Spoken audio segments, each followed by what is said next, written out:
कह रहा है कि अपरिमेय संख्याएं किसे कहते हैं। ठीक है, तो अपरिमेय संख्या क्या होती है? तो कह रहा है कि वे संख्याएं जो P/Q के रूप में नहीं लिखी जा सकती अपरिमेय संख्याएं कहलाती हैं।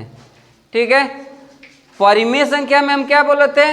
कहते कि P/Q जहां Q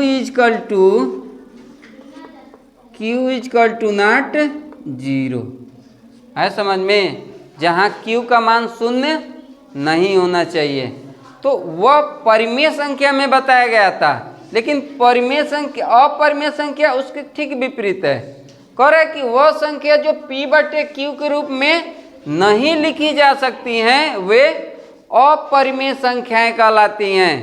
तो वो कह रहा है कि 0 नहीं होना चाहिए ना, इसमें तो 0 रहना चाहिए, है समझ में? इसमें 0 रहेगा तो भी कहलाएगा। जैसे 1/0 कर दिए ना, ठीक है, तो यह अपरिमेय संख्या के अंतर्गत आएगा, क्योंकि इसका मान जो होगा वह अपरिभाषित होगा, है समझ में? तो यह क्या हो जाएगा? अपरिमेय संख्या। ठीक है, अपरिमेय संख्या में सीधा सीधा याद रखिएगा कि वह पूर्णांक नहीं होना चाहिए। ठीक है, यानी जितनी अभाज्य संख्याएं आ जाएंगी करणी में वे सभी क्या कहलाएंगी? अपरिमेय संख्या। जैसे कह रहा है कि करणी में 2 हो गया, अपरिमेय हो जाएगी। करणी में 3 हो गया, अपरिमेय हो जाएगी।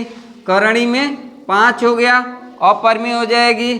करणी में 7 हो गया, अपरिमेय हो जाएगी, है समझ में? अब तो देख करके बता दोगे ना कि कोई भी संख्या अगर जो लिखी हुई हो और पूछ रहा है कि इसमें अपरिमेय संख्या कौन कौन है।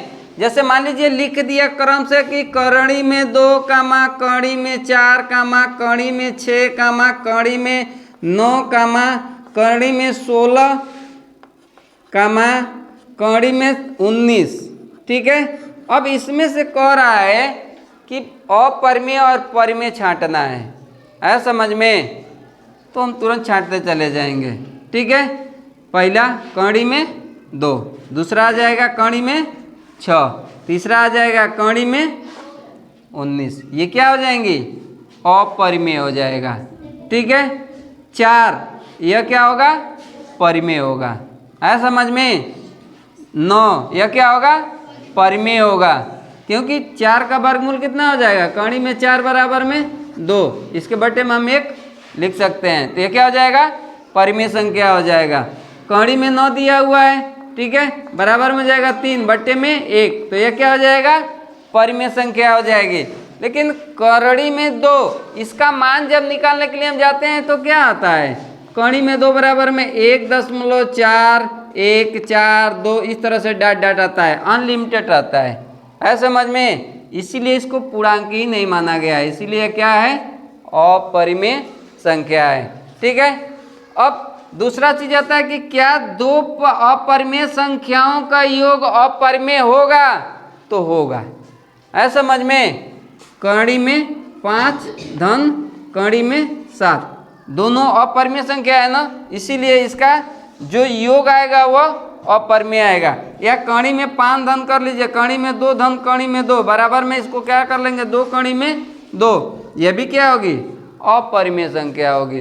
ठीक है, वह यह भी कहता है कि क्या 2 अपरिमेय संख्याओं का गुणा अपरिमेय होगा? तो होगा, लेकिन किस परिस्थिति में होगा? जब वे भिन्न होंगे, है समझ में? जब वे संख्याएं क्या होंगी? भिन्न होंगी। जैसे करणी में 2 गुणे करणी में 3, जब इसका आप गुणा करने के लिए जाएंगे ना तो इसको क्या लिखेंगे? करणी में 6, करणी में 6 ही लिखेंगे ना। ठीक है, तो करणी में 6 स्वयं क्या है? एक अपरिमेय संख्या है समझ में? करणी में 5 गुणे करणी में 2 दिया हुआ है।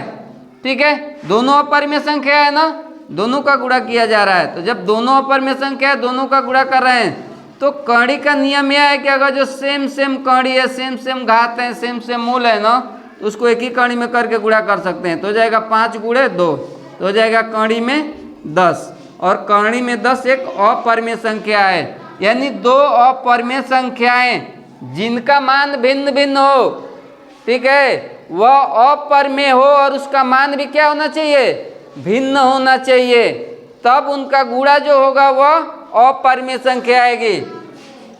अगर संख्या अपरिमेय है, ठीक है, और उसका गुणा कर रहे हैं, अगर जो संख्या सेम है, अंक सेम है, एक ही अंक है, ठीक है, तो उनका जब गुणा करेंगे ना तो जो गुणनफल आएगा वह परिमेय संख्या होगी। क्या होगी, परिमेय संख्या होगी। मान लीजिए करणी में 3 परिमेय संख्या है, ठीक है, फिर करणी में 3, ये भी क्या हो गई, परिमेय संख्या हो गई। दोनों परिमेय संख्या अपरिमेय संख्या है ना, तो जब दोनों अपरिमेय संख्या है तो इसका जब गुणा करेंगे तो जब कड़ी समान रहती है, मान समान रहता है, तो डायरेक्ट वो अंक लिख दिया जाता है, तो हो जाएगा 3। अब 3 क्या हो गया, पूर्णांक हो गया, धन पूर्णांक हो गया ना, इसके बट्टे में 1 लिखा जा सकता है, तो ये कौन सी संख्या कहलाएगी, परिमेय संख्या। आया समझ में।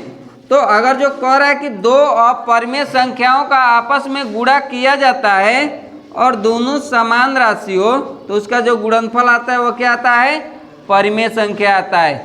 अगर दो अपरिमेय है, जो संख्या भिन्न है, कड़ी में 2 गुणे कड़ी में 3 है, ठीक है, इसका जब गुणा किया जाएगा तो इसका जो गुणनफल आएगा वह हमारा अपरिमेय संख्या ही आएगा।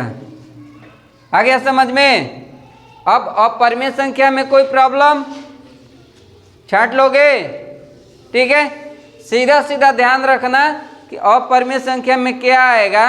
तो अपरिमेय संख्या में अगर करणी में कोई भी संख्या दी हुई है और वह अभाज्य संख्या हो तो वह अपरिमेय संख्या कहलाएगी। आया समझ में। छांटने में कोई प्रॉब्लम आएगा, इसको छांटना रहे तो कोई प्रॉब्लम नहीं है। सिर्फ हमको क्या देखना है, इसमें अभाज्य कौन है, 2 अभाज्य है 6, उसके बाद में यस 19। है समझ में। तो यह जो आएगा यह क्या जाएगा, हमारा अपरिमेय संख्या आ जाएगी, ठीक है।